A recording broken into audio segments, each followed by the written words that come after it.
Hey, Blake T. Wild here, and today I'm talking about three of just the cornerstones of popularity at Marvel Comics at very different times in history. The Amazing Spider-Man, Deadpool, and the Incredible Hulk. You'd think putting those three together would make for a pretty popular crossover. It really wasn't. Not that much. Nobody really talks about this one anymore. I don't know why. It's a fun little story. It's done in just 3 issues. It's pretty quick. It's a fairly large book since they were in the annuals of each of the characters' series. So that's neat, but there's just no discussion of this comic anymore, and I think that's a shame. And this was during the Daniel Way era of Deadpool, which in my opinion is just the absolute worst era of Deadpool. It nearly ruined the character. There were some fun bits here and there when Daniel Way was working on Deadpool, like Secret Invasion. He appears a little bit in there, but this was a nice, fresh breath of air for the Merc with the Mouth at the time. And shortly after, about a year or two after this, Gary or Jerry Duggan, I still don't know how to pronounce his first name, and Brian Posehn would start their pinnacle of Deadpool, one of the best Deadpool runs in 2012. I can't remember how long Brian Posehn was actually on the book. It's mostly Duggan who did it, but that is just one of, if not the best Deadpool series out there. And I have a video all about the first volume, so check that out. Speaking of things to check out my Patreon, patreon.com/Smokey'sVideos, where I am serializing the digital release of The Custodians, Agents of Cross, a Silver Age love letter that is over 60 pages of just pure comics goodness. It even has its own fake advertisements. Check that out on there. Released each week on Wednesday, and I'm also serializing Destructo Boy on there as well. All 5 issues of a fun sci-fi series, fun for the whole family. Each time I post the pages on there, I include a little commentary, behind-the-scenes information, and I'm also posting behind-the-scenes stuff for the rest of the Custodians series as I work on it. It is going to be 6 complete issues. Each issue, well over 40 pages, so check it out. I'm also doing audio commentaries of the MCU, the Snyderverse, other various movies. I'm posting art on there as well that'll pretty much kind of be exclusive to the Patreon, and much more. So check it out, patreon.com/Smokey'sVideos. I think there's like a little trial thing that you can try it out for, so give that a go. But also check out my Etsy shop, blaketwild.etsy.com, if you want to pick up the physical release of Destructo Boy issues 1 through 5. Each purchase comes with a free sketch of any character of your choosing. Currently, the Custodians Agents of Cross is out of print, but I will get the second print run of the first issue going sometime in the near future. But until then, your best bet's checking out the Patreon. Released in 2011, written by John Layman with art by Lee Garbe, Al Barrionuevo, and Wando. This is Deadpool, Amazing Spider-Man, and Hulk. Identity Wars. The book begins in a universe not too far away from our own familiar 616, but there are quite a few differences. Like the fact that Spider-Man on this world is known as the Amazing Spider. The Spider arrives on the scene as Doc Ock attempts to rob an armored car.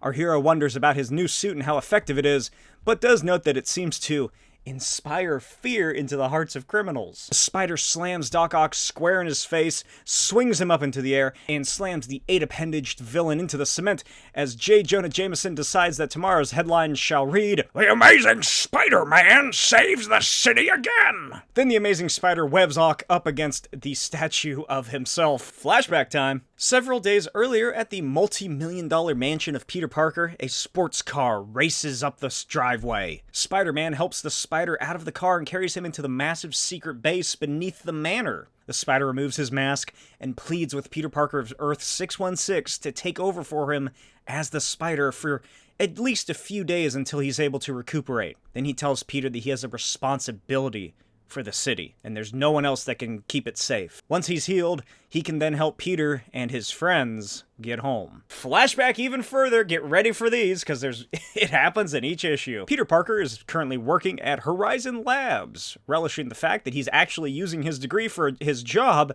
and not having to work somewhere that it has absolutely no use.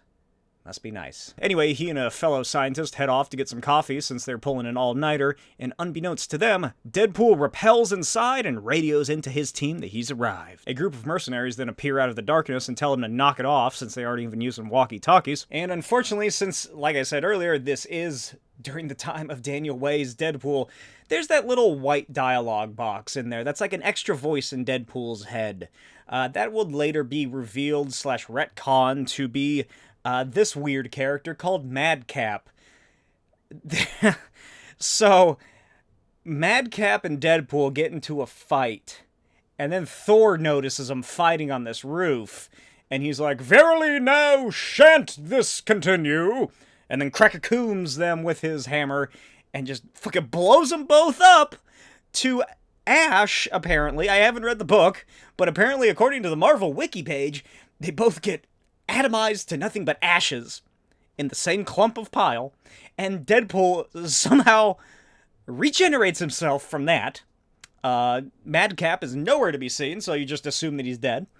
But then it later turns out that he was regenerated inside of Deadpool's body as like a little part of his brain or something. That's sort of where Deadpool's at currently. He's also making wacky, random jokes, LOL. Look how crazy he is. Who wants to make some waffles, he says, or pancakes, or whatever the fuck the panel is. It's Deadpool from the Deadpool video game. Godzilla Mendoza has a whole video about why, why it's bad.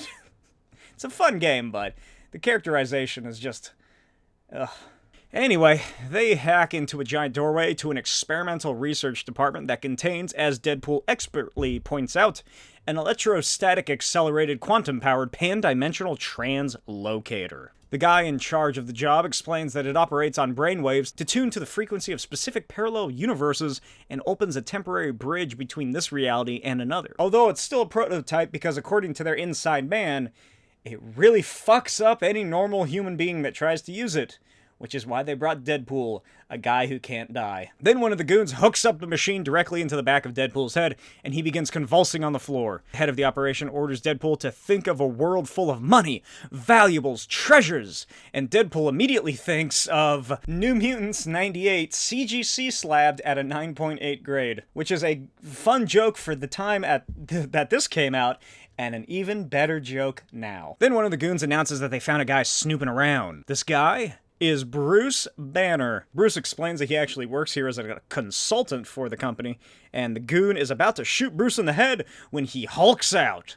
As Hulk rages after the mercenaries, Spider-Man swings onto the scene as the ringleader shouts out about the computer overloading and a massive system failure taking place. The scene settles down once the mercs are all detained and Deadpool wakes up, and then they're all blinded by a flash of bright light. Spidey and Bruce look around and notice that Horizon Labs is now called Parker Technologies. And there are 2 Deadpools and 2 Spider-Mans. Bruce says this all makes perfect sense, since the parallel reality machine would have taken them to a universe where there is a similar concurrent parallel event taking place. Then he wonders why he isn't here. Peter says that him needs medical attention and takes him outside to the spider car. And we're all caught up. That's how Peter Parker became the Amazing Spider. He prepares to place his mask on his head as he looks over the Amazing Spider's trophies, such as a goblin glider suspended from the ceiling, the head of Nihilus,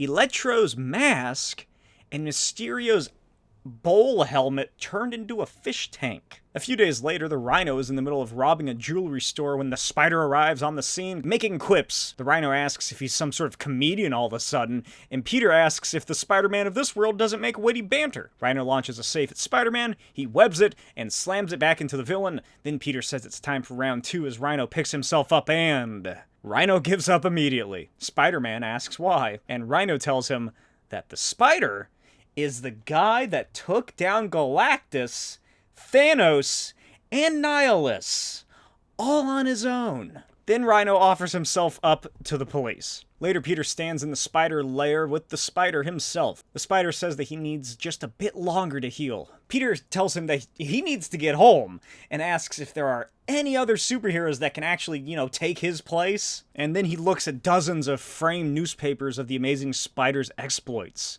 The Spider says that with him around, there's never been a reason for any other superheroes to exist.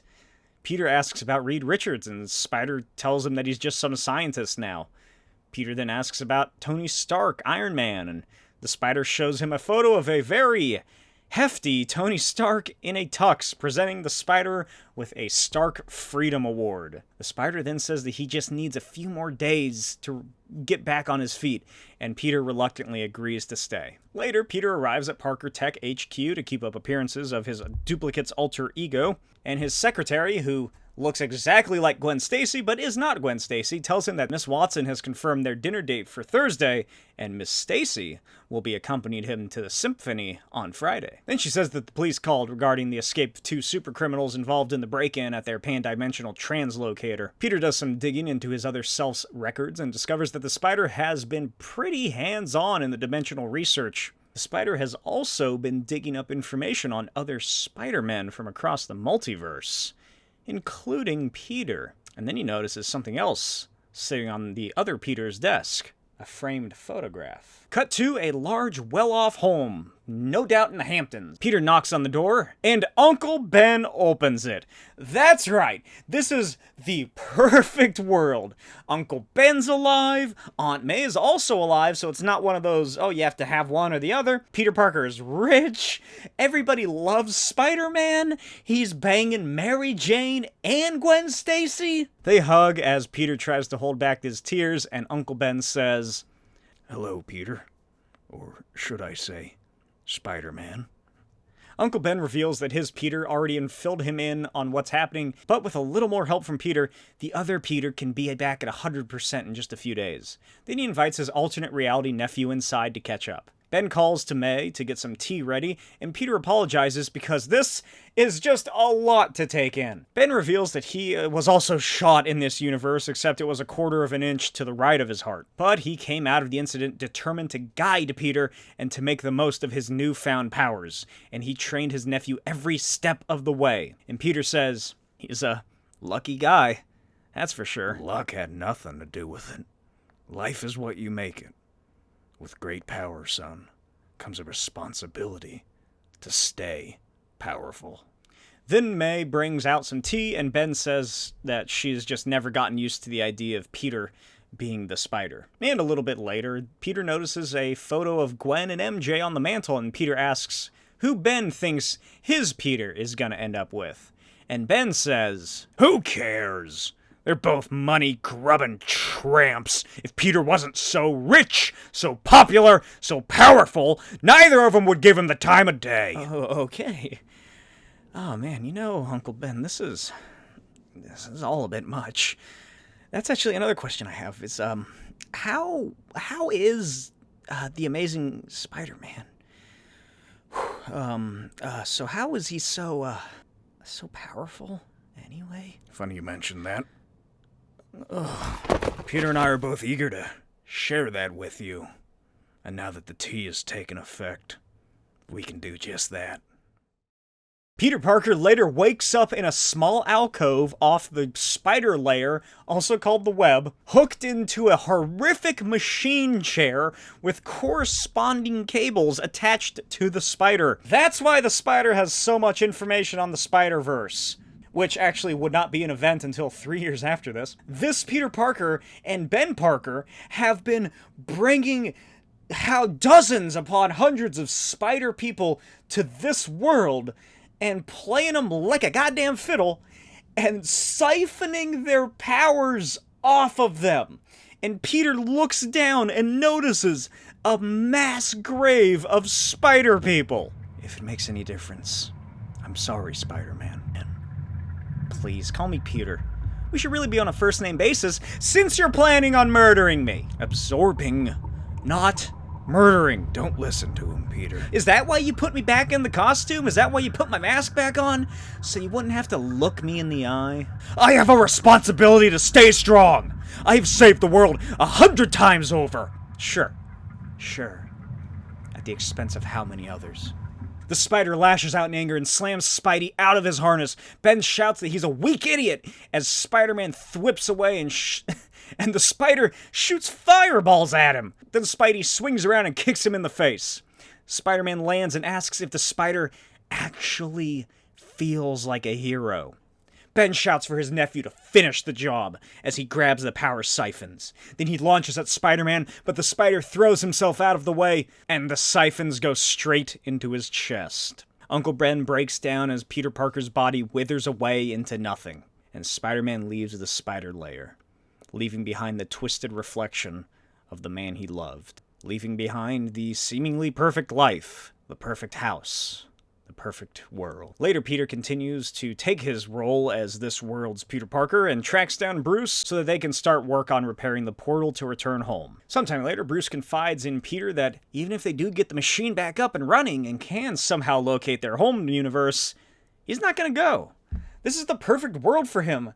There is no Hulk. He does not feel the presence of the Hulk in his body at all. It's like he's gone or something. Sometime later, Deadpool sits on a boat strapped with some dynamite, C4, cartoon-shaped bombs, and various other explosives. The mysterious figure in armor and red cloak claims that today is the day that Wade Wilson meets his doom at the hands of Deathmask, overlord of the underworld. Then his giant wrestler henchman named Deadweight sets off on the boat to dump Deadpool in the drink and blow him up, and then the entire boat explodes as Deathmask watches on. Flashback time! We gotta go back! We gotta show people how we got here! Deadpool meets the yin to his yang, the peanut to his butter, the cagney to his lacy. Death Wish. Over however long it is that they're trapped in this alternate world, Deadpool and Wish go on terrific adventures and hijinks together. This was awesome. Hey, Death Wish. How come your healing factor is so much slower than mine? Healing factor? You know, from the Weapon X experiments, the experimental procedure we underwent in order to stop the cancer in our brain, the one that left us scarred both physically and neurologically, but resulted in a phenomenal superhuman accelerated regenerative ability? You said what now? Are you kidding me? Come on! It's our thing! I don't care what universe you're in, it's what makes Deadpool, Deadpool. Or in your case, it's what makes Wade Wilson, Wade Wilson. Wade Wilson? You think I'm Wade Wilson? You've let me down for the last time, Death Wish. Deadpool stands between Deathmask and Deathwish, but the tyrant easily launches our anti-hero away. Then Deathmask explains how disappointed he is in Deathwish having failed to procure the interdimensional translocator, and instead spent all of his time gallivanting around with this red-suited idiot. Then his fists begin crackling with powerful energy, and he says, Wade Wilson did not become the greatest criminal mastermind on this planet by forgiving sloppy mistakes. That's right, Wade's alternate reality self is actually an evil, monstrous version of him that is the criminal mastermind of the underworld, which makes Deathwish someone else completely. Can you guess who it is in the comments below? Well, who Deathwish was, I guess, since he's dead now. Later at Parker Tech, Bruce and Spidey are standing around, and Bruce hypothesizes that the spider gained not only the other spider people's strength and abilities, but also their intellects, because even Bruce is having issues understanding how this version of the machine works exactly. Spidey then tells him that he found something when he was going through the spider's files on every superhuman in the planet. He found out something very interesting about this universe's Bruce Banner, and how he banished the Hulk. Bruce corrects him by saying that this universe's Banner cured the Hulk. But Spider-Man reveals that he actually used magic because this version of Bruce Banner is the Sorcerer Supreme. Then Deadpool shows up with a 1,000-yard stare, carrying the corpse of his friend Deathwish. Deadpool says that Spidey looks different and asks if he did something with his hair before asking for help. Later at the Spider Lair, aka the Web, Deadpool and Spider-Man discover via DNA test that Deathwish is 100% Victor Von Doom. Did you see that coming? Spidey brings up the computer's files on Victor and discovers that Doom went insane shortly after the Fantastic Four disbanded following Galactus' defeat at the hands of the Amazing Spider. Then they start researching Deathmask.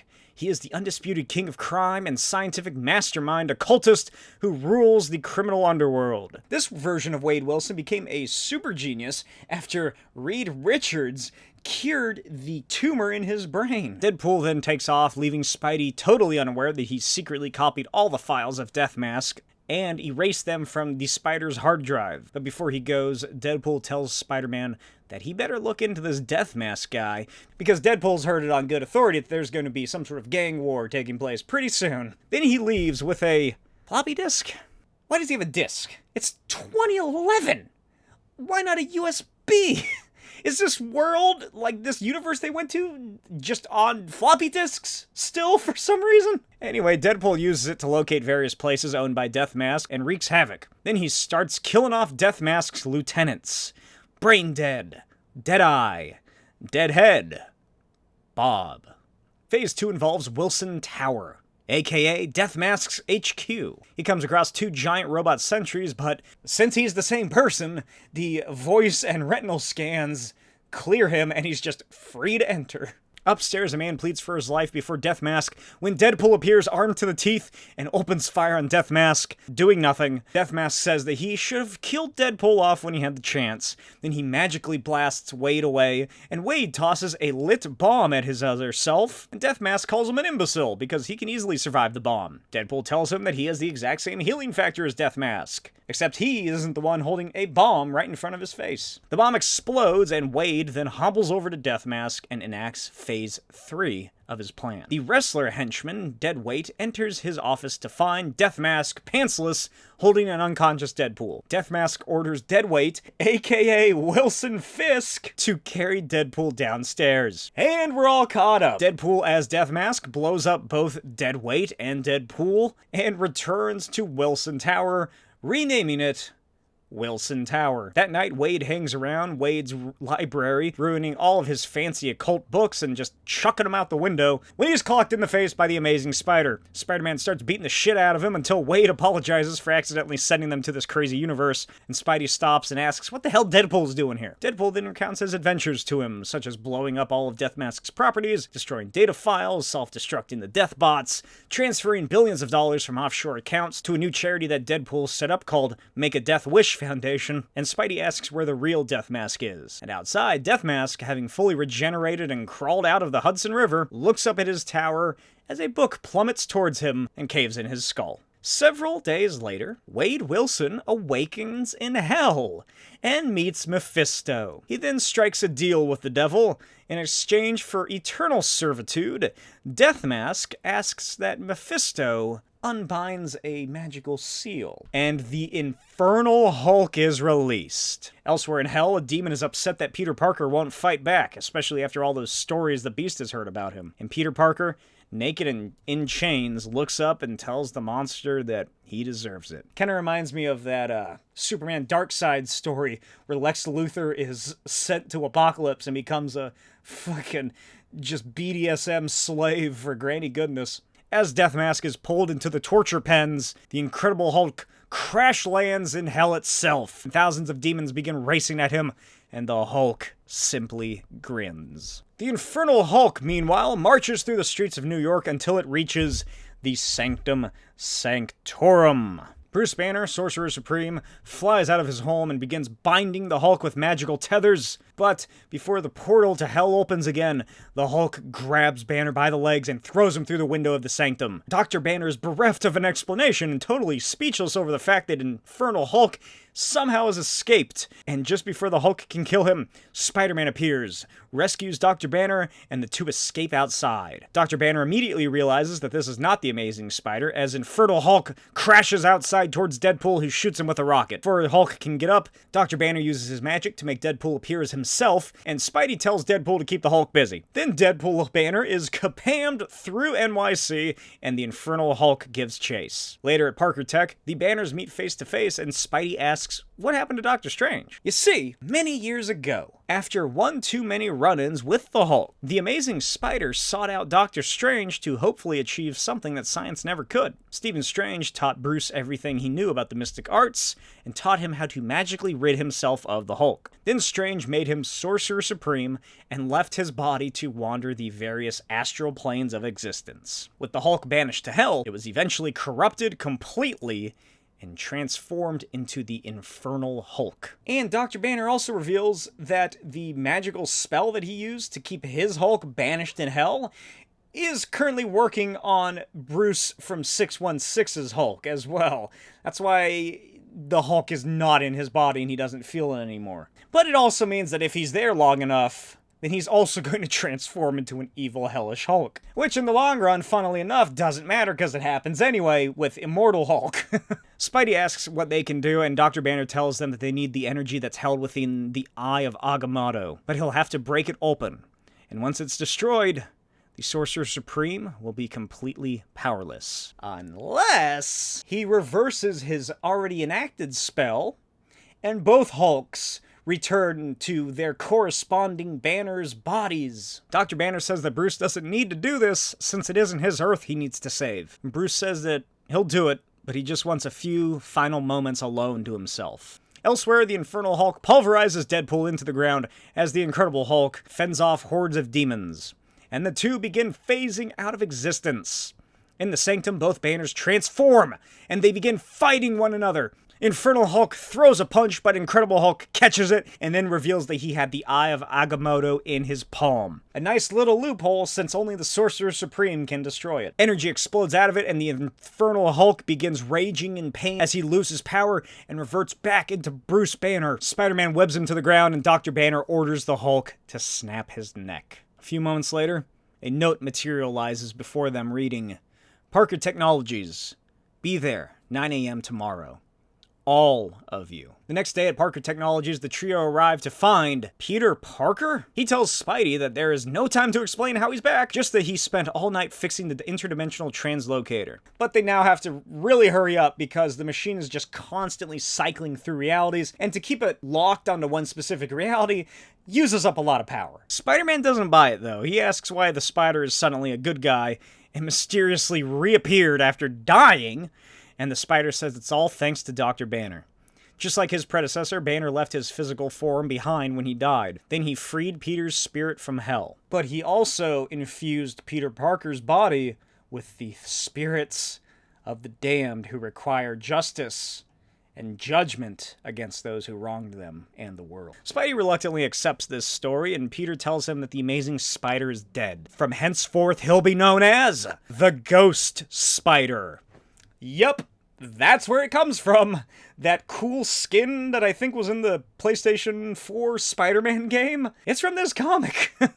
That's the Ghost Spider right there. I don't know if he ever shows up again. This was years before Spider-Gwen would ever go by the name Ghost Spider. It's kind of a shame that we never really saw anything else from this reality. Spider-Man and the others say goodbye to the Ghost Spider and leap through the portal, where they find a just nonsensical battle taking place, and they're like, "We're home," and leap into action. I hope you enjoyed this video. Let me know what your thoughts are on the book in the comments below. Do you dig it? Do you like this short little fun story? I think it's neat. It's just, there's no huge stakes at play, even though, you know, there's that whole Mephisto thing, but that's just for one small, just, oh, release the Hulk. It's not like, oh, you'll have the world or the multiverse or something. It's just, the stakes are really low for a multiversal story, and it just goes by so fast. It's a quick read. It's a fun read. Everybody who worked on this comic just does a great job. I really enjoy this book. I just think it's loads of fun. I really like seeing the alternate reality that the book takes place in. It is a shame, I guess, that we don't really see a whole lot other super-based characters, but it makes sense since the Amazing Spider is pretty much Superman of that world.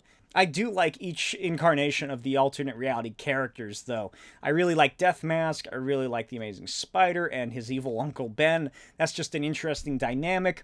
Ghost Spider also adds an interesting addition. Years before, what's his name? Spirit of Vengeance Punisher, the Cosmic Rider, or whatever his name was. Cosmic Ghost Rider, is that what they call him? I can't remember. Infernal Hulk and Bruce Banner being Sorcerer Supreme is really cool. I think that would be a neat little mini-series of just an alternate reality where Bruce Banner is the Sorcerer Supreme, and his, main villain is the Hulk, who's a horrible demon monster. He takes over Dormammu's realm or something, and it's just the Hulk as his main villain. I think that would be a really cool idea. It has a lot of cool stuff in it, and it just, like, a lot of thought kind of went into what these characters would be like in another world. The Amazing Spider's probably the most basic, I guess. It's like, oh yeah, like I said earlier, Spider-Man, but he's the best hero around. There's that dark undertone of each character. Death Mask is a really neat idea. For some reason, he suits himself up in armor, and there's this whole little side plot that I didn't bring up, which is after Death Mask goes to hell, he makes the deal with Mephisto and everything to be Mephisto's servant, and Mephisto, woohoo, I double-crossed you, something like that, and sends him to the torture pits.